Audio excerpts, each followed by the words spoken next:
DSC పై నీలి నీడలు కమ్ముకున్నాయి. DSC అభ్యర్థులు ఒక్కొక్కరు 50,000 చొప్పున ఖర్చు చేసి మరీ కోచింగ్ తీసుకున్నారు.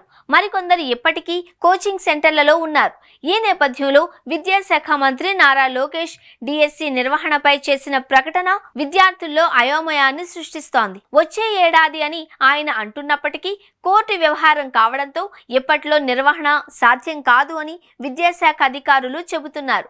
తాము అధికారంలోకి వస్తే మెగా డిఎస్సి ఇస్తామని ఎన్నికల ప్రచారంలో చంద్రబాబు నాయుడు, పవన్ కళ్యాణ్ హామీ ఇచ్చారు. దీంతో నిరుద్యోగులు కూటమికి అండగా నిలిచారు. కూటమి ప్రభుత్వం కొలువుదీరిన తర్వాత 16,347 టీచర్ పోస్టులను భర్తీ చేస్తామని మెగా డిఎస్సి ప్రకటించారు.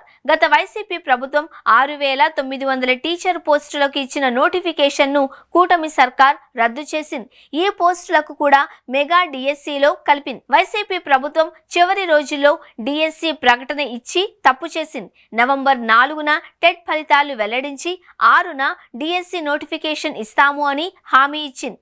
టెట్ ఫలితాలను మాత్రం ప్రభుత్వం వెల్లడించింది. కానీ డిఎస్సి నోటిఫికేషన్ రాకపోవడం ఆందోళనకు గురి చేస్తోంది. డిఎస్సి నోటిఫికేషన్ కోసం 7.50 లక్షల మంది నిరుద్యోగులు ఎదురు చూస్తున్నారు. ఏడాదిగా కోచింగ్ తీసుకుంటూ వేలాది రూపాయల్ని ఖర్చు చేసుకుంటున్నారు. కొందరు మహిళలు చిన్నపిల్లల్ని సైతం ఇళ్ల వద్ద విడిచి కోచింగ్ తీసుకుంటున్నారు. డిఎస్సి నోటిఫికేషన్ పై విద్యాశాఖ మంత్రి నారా లోకేష్ అసెంబ్లీలో కీలక ప్రకటన చేశారు. కొన్ని న్యాయపరమైన సమస్యలు ఉన్నాయి అని, వాటిపై అధ్యయనం చేయాలి అని అధికారులను ఆదేశించినట్లు లోకేష్ చెప్పారు. న్యాయపరమైన చిక్కులపై లోతుగా అధ్యయనం చేయాలి అని అధికారులు చెబుతున్నారు. దీంతో డిఎస్సి నోటిఫికేషన్ ఇప్పట్లో వచ్చేలా లేదు అని నిరుద్యోగులు తీవ్ర నిరాశ నిస్పృహలకు గురవుతున్నారు. మరీ ముఖ్యంగా ఎస్సీ వర్గీకరణ నేపథ్యంలో రిజర్వేషన్ మార్పు చేయాల్సి వస్తోంది అని విద్యాశాఖ అధికారులు అంటున్నారు. ఇప్పటికే 6 ఏళ్లుగా డిఎస్సి నోటిఫికేషన్లు లేవు.